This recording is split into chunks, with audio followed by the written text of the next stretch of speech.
ఇంగ్లీషులోన దండ పెట్టనెప్పుడు తేట తెలుగులో మీకు వందనం. నేను పక్కా లోకల్ నేను పక్కా లోకల్. నేను వాడే గాజులు కొరకారైకల్లన్నీ ఊరమాస లెక్కల. Hi hello good evening and welcome Patas full to బిందాస్. మీ అందరికీ తెలిసినట్టు ఈ రోజు నాకు ఎంతో ఇష్టమైన గెటప్ స్పెషల్. మరి ఈ రోజు గెటప్ స్పెషల్ లో మనల్ని ఎంటర్టైన్ చేయడానికి వచ్చేసిన కమిడియన్ రచ్చ రవి, ఖుషి బ్రదర్స్ అండ్ సంజయ్.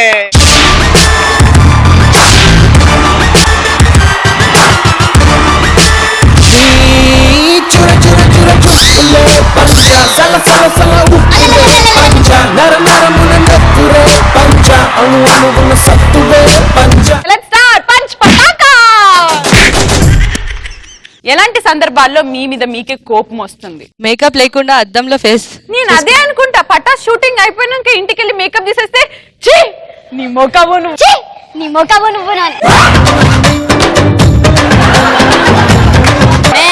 కాలేజ్ లో అబ్బాయిలందరూ నాకే లైన్ వేస్తుంటే నా అందం మీద నాకే కోపం వస్తుంది.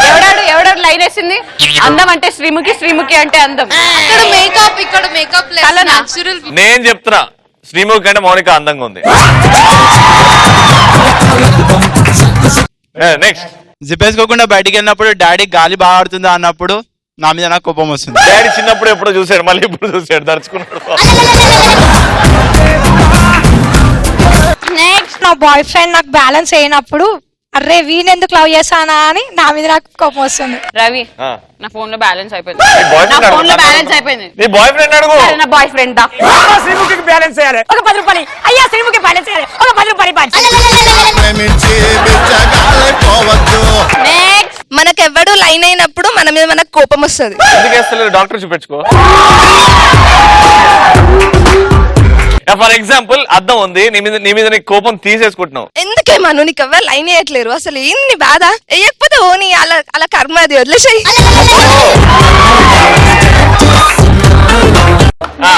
మనం సీరియస్ గా యోగా చేస్తున్నప్పుడు ఎక్కడనో దురద పెడితే ఇచ్చికాడ దొరకనప్పుడు మన మీద మనకి విరక్తి. ఫర్ ఎగ్జాంపుల్,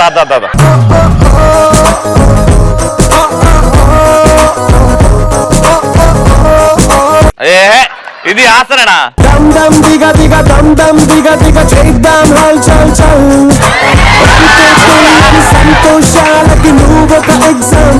ఇప్పుడు గోకడు పుట్టింది. ఏంటో ఇప్పుడు గోకాలా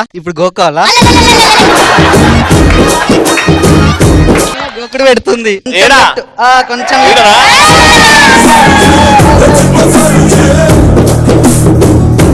మనం ప్లాంక్ వేద్దామా?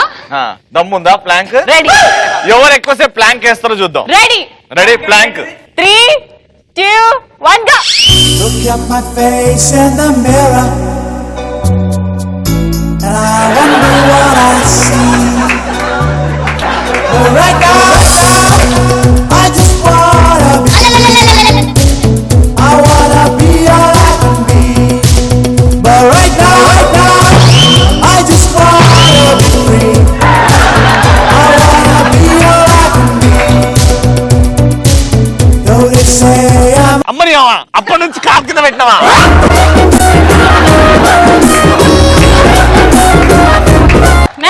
ఇద్దరు అమ్మాయిలు కొట్లాడుతున్నప్పుడు మధ్యలో పోటుగాడిలా వెళ్ళి ఏదో అయినప్పుడు. రచ్చరవి నా బాయ్ ఫ్రెండ్. ఏంటి రచ్చరవి నా వాడు? వాడు నన్ను పెళ్లి చేసుకుంటా అన్నారు తెలుసా? నేను మొత్తం రచ్చరవిని ముందుగా చూసింది నేను.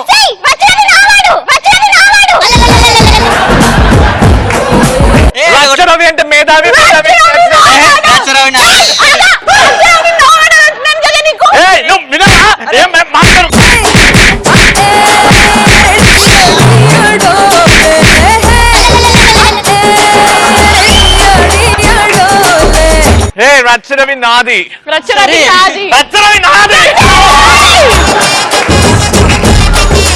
Next answer. హోటల్ కి ఫ్రెండ్స్ వెళ్ళినప్పుడు బిల్ కడతా అన్నప్పుడు ఎవరు ఆపకపోతే ఎందుకన్నారా జీవితం అనిపిస్తుంది. Next answer. నా X boy friend next day Audi car లో కనిపించినప్పుడు నా మీద నాకే కోపం వస్తుంది. అప్పుడు వెంటనే వెళ్ళేసి మళ్ళీ ఐఎమ్ సో సారీ నేను నిన్ను వదిలేసాను. I love your Audi sorry you car.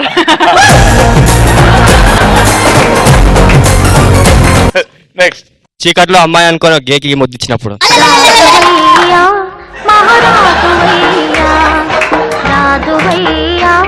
ఆడ ముద్దించిన తర్వాత ఏంది బేబీ నీ గడ్డం గుచ్చుకుంటుంది.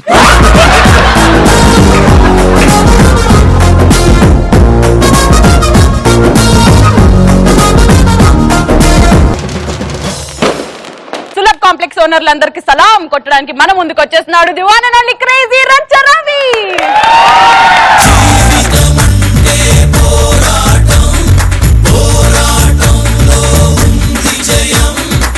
సులభ్ కాంప్లెక్స్ అంటే ఏంటి? సులభంగా దొరికే కాంప్లెక్స్ కాదు, సులభంగా పని కంప్లీట్ చేసే కాంప్లెక్స్, సుఖాన్ని సులభంగా ఇచ్చే కాంప్లెక్స్. సులభ్ కాంప్లెక్స్ ను ఎందుకు యూజ్ చేయాలి, ఎందుకు యూజ్ చేస్తారు బై? కొందరు ఉంటారు లోబో గారు అంటాడు, సుధాకర్ గారిని అంటాడు, భాస్కర్ గారిని అంటాడు, లోపలికి వచ్చి బీడీ చుట్టా బీడీ అని బీరుస్తారు. అరే లోపలి పోయి చూడంగానే చూడండి సులభ్ కాంప్లెక్స్ లో కింద సుత్త బీడీ కట్ట, మీద సుత్త 90 ml బాటిల్. ఎక్కడ దాగాలో కూడా తెలియదు అరవై మీకు, అక్కడెట్లా తాగుబోతు అవుతుందిరా సులభ్ కాంప్లెక్స్ లా. అసలు సులభ్ కాంప్లెక్స్ అంటే ఏంటి? ఒక్కసారి బోర్డు తీసి ఒక్కొక్కరి గురించి ప్రశాంతంగా చెప్తా. సులభ్ కాంప్లెక్స్ ఒక కళాకారుని తయారు చేసే ప్లేస్. లోపలికి వెళ్ళి చూడండి ఎంత మంది కళాకారులు బొమ్మలు గీస్తారు. బొమ్మలే గీయడం కాదు, కవితలు రాస్తారు కొందరు. సులభ్ కాంప్లెక్స్ లో ఇంకా విచిత్రమైన పనులు కూడా జరుగుతూ ఉంటాయి. ఏంటంటే మొన్నటికి మొన్న మీకు అందమైన అమ్మాయి కావాలంటే ఫోన్ కొట్టండి అని ఒక ఫోన్ నెంబర్ రాసి ఉంటది. అది ఎవరో కాదు, వాడు ప్రేమించిన అమ్మాయి రిజెక్ట్ చేసి ఉంటది కదా, దాని ఫోన్ నెంబర్ రాసేస్తాడు. కొంతమంది చూస్తే చాలా కోపం వస్తుంది. వాడు ఎంత బద్ధకం అంటే పని అయిపోయాక నీళ్లు పోయారా భయ్, అంత బద్ధకమా? జస్ట్ బట్టలు వద్దు అయిపోతుంది. ఆడ బటన్ పని చేయట్లేదు మరి. దేవుకు అట్లాంటి వాడిని చూస్తే లేచి ముంచబుద్ధి అవుతుంది నాకు. ఈ రవిగారు లాంటి వాళ్ళు ఉంటారు. సులభ్ కాంప్లెక్స్ లో పే అండ్ యూజ్ అని రాసి ఉంటుంది భయ్. నేను ఇప్పుడు 5 రూపాయలు పెట్టాలనా? ఇంటి పోతా బరువు పెట్టుకొని జంక్షన్ దాడతాడు. నెక్స్ట్ జంక్షన్ లో ట్రాఫిక్ జామ్. అమ్మా ఇంకొక జంక్షన్ లో సులభ్ కాంప్లెక్స్ పేరు అవ్వడంగానే నడి రోడ్డు మీద ఖరాబీ లాకే కూడా ఎంత సార్ 5 కాదు 50 తీసుకో. ప్రశాంతంగా సులభంగా కంప్లీట్ చేసుకోవడానికి వీడు ఎతికి ఎతికి ఎతికి అని లోపల పోయి కూర్చోగానే బయటకు వచ్చి ఒక డోర్ కొడతాడు. అప్పుడు వచ్చేది కూడా లోపలికి పోతుంది.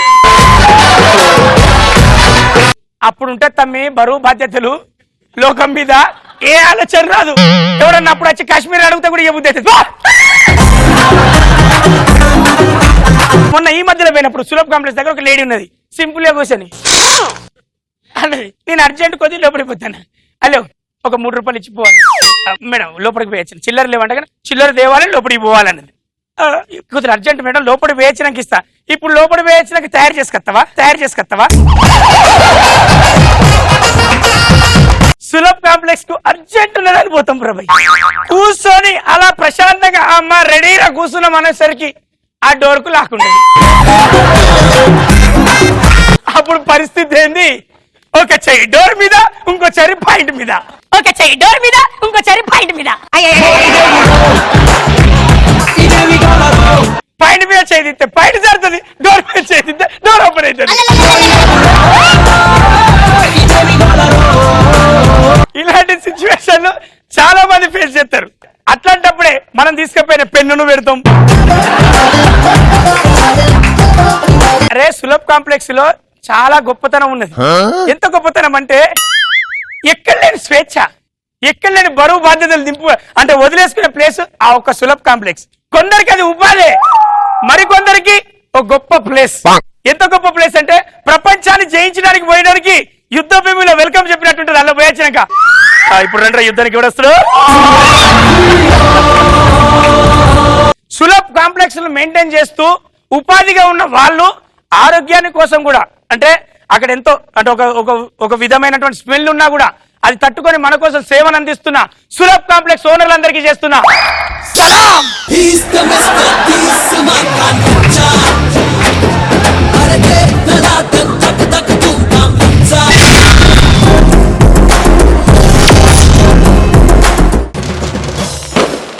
ఖుషీ బ్రదర్స్ కాస్త పీకే బ్రదర్స్ అయ్యారట. మరి పీకే గెటప్ లో మన ముందుకు వచ్చేస్తున్నారు ఖుషీ బ్రదర్స్.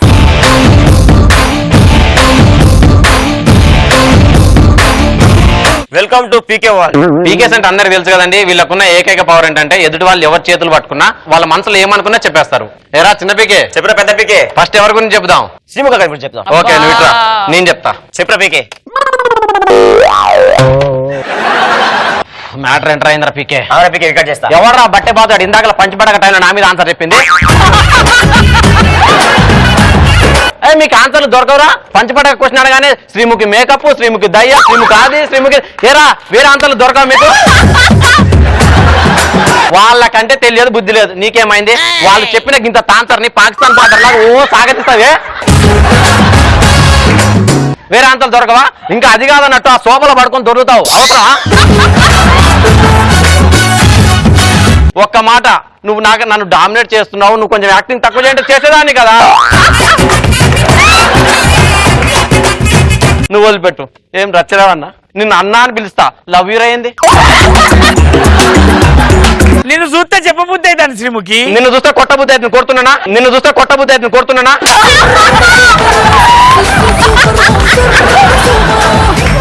ఎరా చిన్న పీకే, ఇప్పుడు ఎవరి గురించి చెప్దాం? రమణ గురించి చెప్దాం. వెళ్ళు, చేతులు పట్టుకుని రా. వస్తా.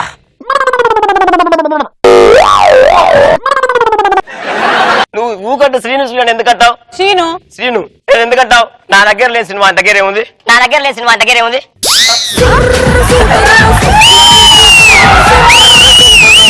ఎప్పటి నుంచో అడుగుదాం అనుకునే వాళ్ళు నువ్వు అడిగినవరా? ఆన్సర్ చెప్పవాను. నీకు ఒకటి ఎప్పటి నుంచో చెప్పాలనుకుంటున్నాను. చెప్పు. నువ్వంటే నాకు చాలా ఇష్టం Sreemukhi. I love you Sreemukhi, I love you Sreemukhi. నా మనసులో చెప్పినా నీ మనసులో చెప్పినారు రే. మా నాన్నమ్మ అండ్ అక్క, సొంతం అక్క, నా మనవడు. ఇప్పుడు ఎవరి గురించి చెప్దాం? ఓ మన మేధావి రచన గురించి చెప్దాం. నేను చెప్తా. ఏం రాజ్యులు రా? ఎంతరా మీ బచ్చగాళ్ళు? ఎంతరా మీరు? నా నెత్తి ఎంట్రుకలు ఊసిపోయి టైంకి పుట్టిరా మీ జూనియర్ బచ్చగాళ్ళు అందరూ. అరే బచ్చగాళ్ళు కాబట్టి మిమ్మల్ని నేను వదిలేస్తా. నువ్వు ఇట్లారా. నాకు ఇక్కడ ఉన్న ఏకైక శత్రువు ఈ ముఖి, శ్రీముఖి. ఆడపిల్లవు కదా అని కొట్టకుంటూ వదిలేస్తే పరిగెత్తించి కొడతావా? నా ఇష్టం. చివరికి బొక్కలో దాచుకుని వదిలిపెట్టలేదు కదా తల్లే.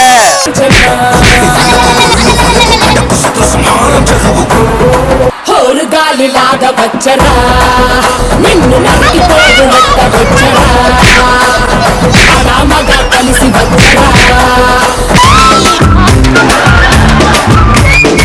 రవణ, ఇంతమంది నన్ను కొట్టినందుకు నాకు బాధ లేదన్నా. కానీ ఆ రోజు నేను తెచ్చుకున్న శాల్వా నువ్వు కప్పుకొని, నా దండం నల్లేసుకొని, నా మగజాదాని మీద షీల్డ్ పట్టుకొని ఎమ్మడి వాడి ఇద్దరు కొడుతుంటే సన్నీ లియోన్ సినిమా సొల్లు కాసుకొని చూసే ప్రేక్షకులు లాగా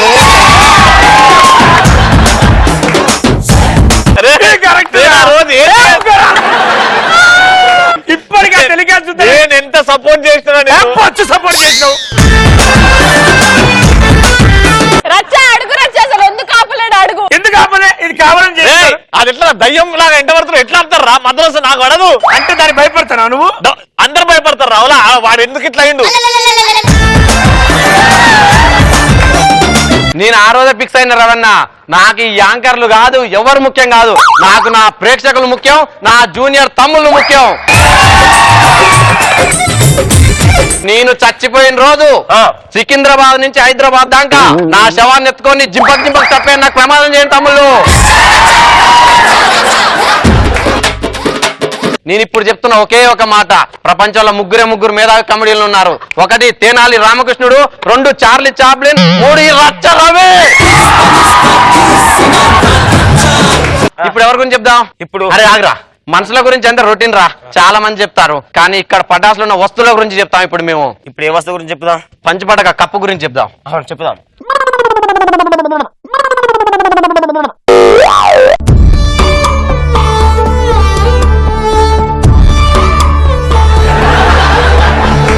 కప్పిలా ఇచ్చి నువ్వు చెప్పరా. ఎంత బాధ దాచుకున్నావు తల్లి. నువ్వు ఉన్నావు. ఎవడన్నా శ్రీను అంటే చాలు ఎగిరి ఇసిరేస్తూనే ఉంటా తప్పుని.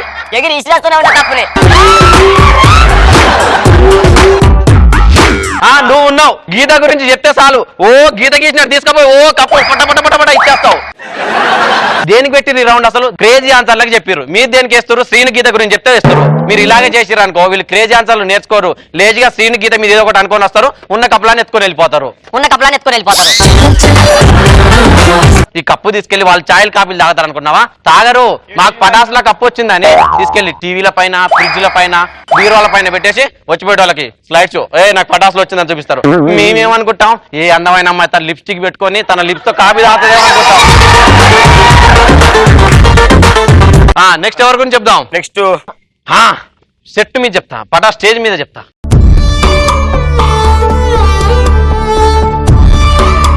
ఒకప్పుడు శ్రీముఖి అటుపక్క కూర్చుంటే ఇటుపక్క బ్యాలెన్స్ చేయడం కోసం 30 ఇటుకలు ఇక్కడ వేర్చేవాళ్ళు.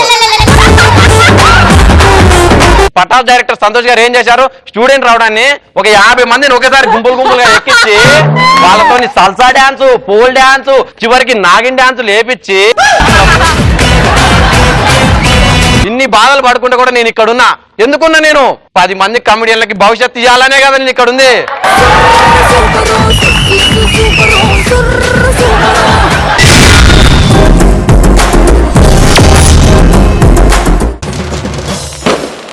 వీడి లవర్ వీడిని పిచ్చోడిని చేసిందంట. అందుకే ప్రేమిస్తే సినిమాలో భరత్ గెటప్ తో మన ముందుకు వచ్చేస్తున్నాడు సంజయ్.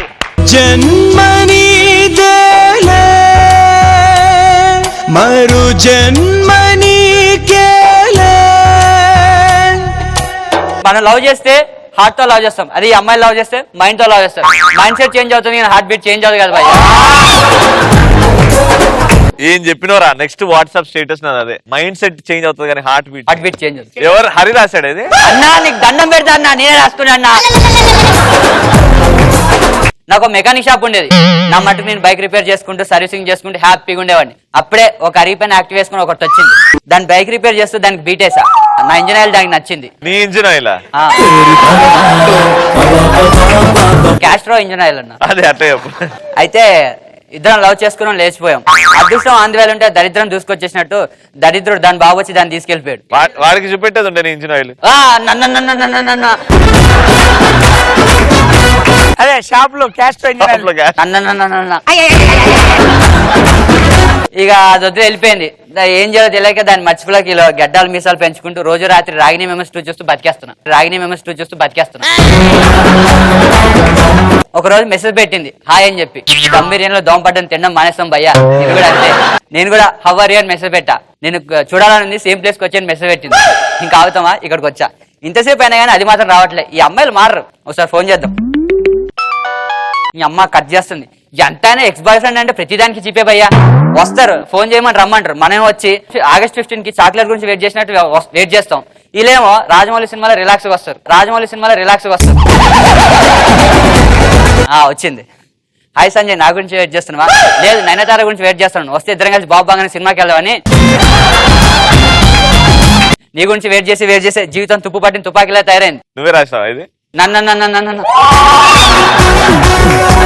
ఎనీవే సంజయ్, ఇన్ని రోజుల తర్వాత నేను చూసిన తర్వాత చాలా హ్యాపీగా ఉంది. నీ వాళ్ళ పిక్చర్స్ పదిలో పెయింటింగ్ వేసుకుంటున్నందుగా. అంటే నీ పిచ్చికి నేనా సంజయ్ కారణం? అబ్బే నువ్వు కాదు, సానియా మిర్జా, సన్నీ లియోన్. ఏం మాట్లాడుతున్నావే? నేను ప్రేమించినందుకే కదే నా బతుకు బ్యాటింగ్ లైన్ ప్లేయర్ లా తయారైంది. నీలాంటిదే అమ్మ నాన్న ఆట ఆడి నాన్న ఎవరంటే మర్చిపోయిన అన్నదంట. సర్లే గానీ అప్పుడు తాజా తందూరి చికెన్ లా ఉండేదాన్ని. ఇప్పుడేంది ఎవడో తిని పడేసిన అట్టిపండు తొక్కలా ఉన్నావు. నీ గురించి ఆలోచించే సంజయ్. మీరు ఇలాంటి డైలాగులు చేసి మమ్మల్ని యదవని చేస్తాను. సర్లే పులిహోర కబుర్లను పక్కన పెట్టి కానీ నాకు మంచి అమ్మాయిని చూడొచ్చుగా, పెళ్లి చేసుకుంటా. నువ్వా ఏజ్ అయిపోయింది, ఇప్పుడు ఏం చేసుకుంటావు సంజయ్? వస్తే ఏం మాట్లాడుతున్నావే? శ్రీముఖిది నాది ఒకటే ఏజ్. అక్కడ మేకప్, ఇక్కడ వితౌట్ మేకప్, అంతే తేడా. పెళ్లి అంటే గుర్తొచ్చింది, నా పెళ్లి చాలా గ్రాండ్ గా జరిగింది సంజయ్. నేను బిజీగా ఉండి నేను పిలవడం మర్చిపోయా. పిలవగానే పరిగెత్తుకొని రావడానికి ఇక్కడ రెడీగా ఎవరు లేడు ఇక్కడ. ఎందుకు సంజయ్? నువ్వు పిలిచింది ఫస్ట్ నైట్ సెంటు కొట్టుకొని రావడానికి? ఏం మాట్లాడుతున్నావు సంజయ్? లేకపోతే ఏంటి, నీ వల్ల నా బతుకు బస్ స్టాండ్ అయితే మా ఆయన పెళ్లిలో అరుంధతి నక్షత్రం చూపించాడు, బ్యాండ్ బాగా కొట్టారు. నీలాంటిదే రెండేం చేస్తాను బావిలో దుంకిందంట. ఏదో బిల్లు విత్తు ముఖం వేసుకొని నువ్వు నీ బాధ నాకు అర్థమైంది సంజయ్, కానీ పేరెంట్స్ ఎదిరించి పెళ్లి చేసుకుంటే అన్ని విషయాలు అమ్మాయిలో కాంప్రమైజ్ అవ్వాలి కదా. అమ్మాయిలు కాంప్రమైజ్ కావాలా? ఎవడే చెప్పింది మమ్మల్ని ప్రేమిస్తున్నాం అని చెప్పి వీకెండ్ వచ్చింది కానీ తిప్పకుండా తిప్పి ఎన్నిలో కాంప్రమైజ్ కాకుండా కాస్ట్లీ గిఫ్ట్ ఇస్తే మేము ఎక్స్పెక్ట్ చేసిన ఇవ్వకుండా ఏమీ తెలియనట్టు ఏం మాయ చేసాలో సమంతలా సైలెంట్ గా వెళ్ళిపోతే అక్కడ కూడా కాంప్రమైజ్ అయ్యేది మేమేనే. అన్ని మానుకొని మీ వెంటే తిరుగుతుంటే నన్నేం పట్టించుకోవట్లేదు, తిట్టకుండా వెళ్ళిపోతే అక్కడ కూడా కాంప్రమైజ్ అయ్యేది మేమేనే. అంతెందుకే మాతో ఎంజాయ్ చేసి ఎండింగ్ లో వెడ్డింగ్ కార్డ్ చేతిలో పెట్టి వాట్సాప్ లో బాయ్ చేసి బ్లాక్ చేసి పాటు చెప్తే అక్కడ కూడా కాంప్రమైజ్ అయ్యేది మేమేనే. ఇంకా క్లియర్ గా చెప్పాలంటే మా కెరీర్ అంతా పక్కన పెట్టి మిమ్మల్ని కేర్ టేకర్ లా చూసుకుంటే మా నాన్న నచ్చిన మనం చేసుకుంటా టాటా టేక్ కేర్ అని చెప్పి వెళ్ళిపోతే అక్కడ కూడా కాంప్రమైజ్ అయ్యేది మేమేనే. మీరు మమ్మల్ని వదిలి వెళ్ళిపోతే ఏం చేయాలో తెలియక మిమ్మల్ని మర్చిపోలేక డే అండ్ నైట్ మందు తాగుతూ పచ్చి తాగుబోతులుగా ఇంకొంతమంది అలా పిచ్చోలా నరక యాత్ర అనుభవిస్తూ బతికేది మగ్గాడేనే.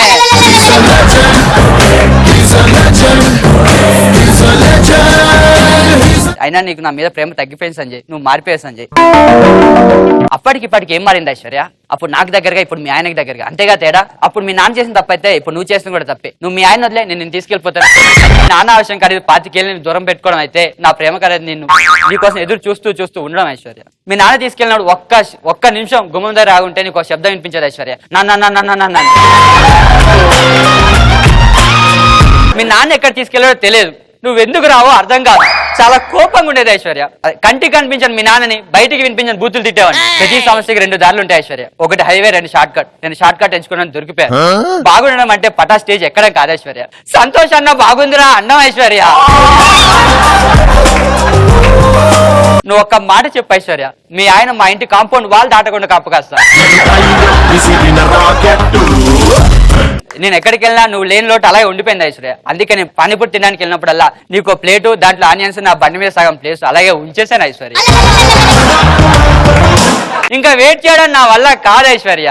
కుదిరితే మీ నాన్నని శిక్షించు, లేదంటే మీ ఆయన ఎదిరించు, కానీ నీ కోసం ఎదురు చూస్తున్నాను గుర్తించు ఐశ్వర్య.